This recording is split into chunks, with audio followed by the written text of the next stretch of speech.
Hello viewers, welcome to a series on convolutional neural network, and in this video we are going to discuss about convolutional layers in neural network. So without wasting much of our precious time, let's straightly dive into the concept and hands-on session of convolutional layers in neural network.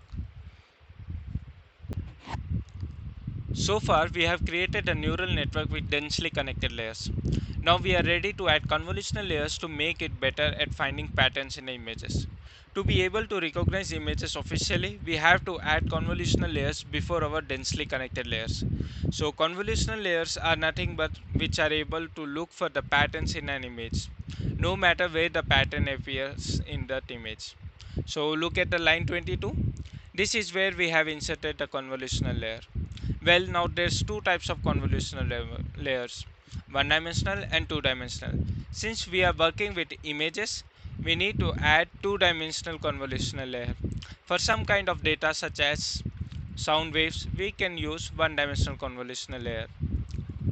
And the first parameter that it requires is how many different filters should be there in that layer.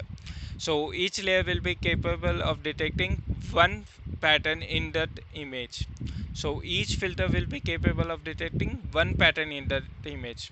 So initially we have given it as 32 filters. Next, we need to pass the size of the windows that we will use when creating image styles from each image. So we have used a window size of 3 pixels by 3 pixels. So in order to do that, we have added the array of 3 comma 3, right?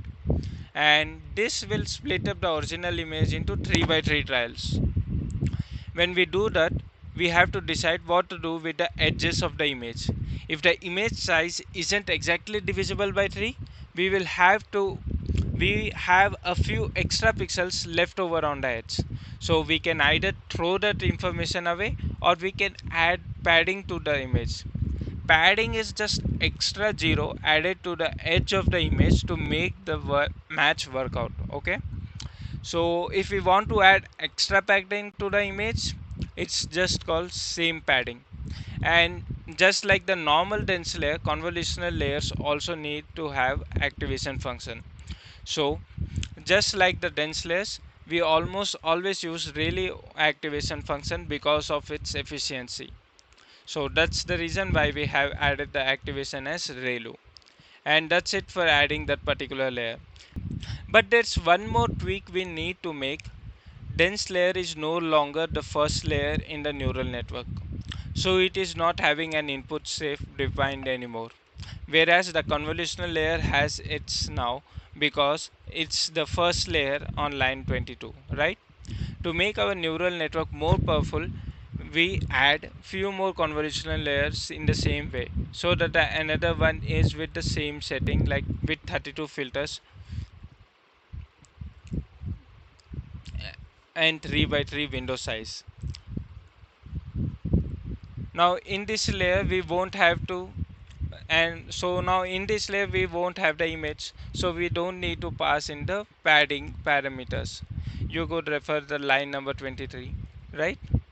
We haven't given any padding there. So, and on line number 25 and 26, we have just replicated the same thing what we have done above. For the 32 filters, we have replaced it with now with 64 filters.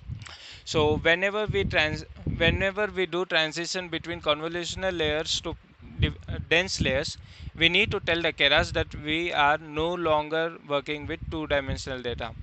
To do that, we need to create a flattened layer, and we have to add it as it is shown on line number 28, and it requires no parameters. So let's and although we are also using model.summary, let's just quickly run the same and look into the output.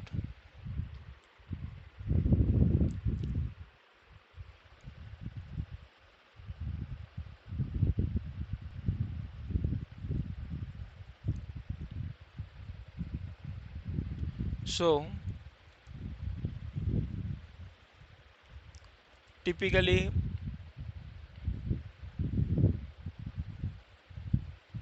let me just zoom it out.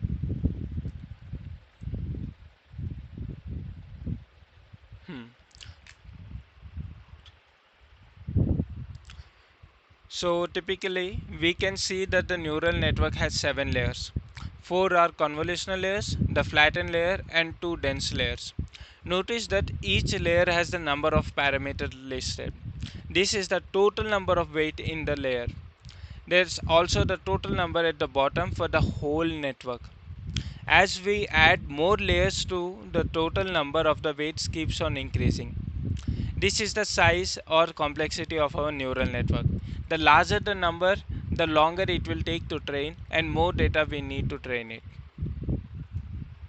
I hope this video proved fruitful to you and hope you have gained something extra than what you were knowing earlier. Thank you.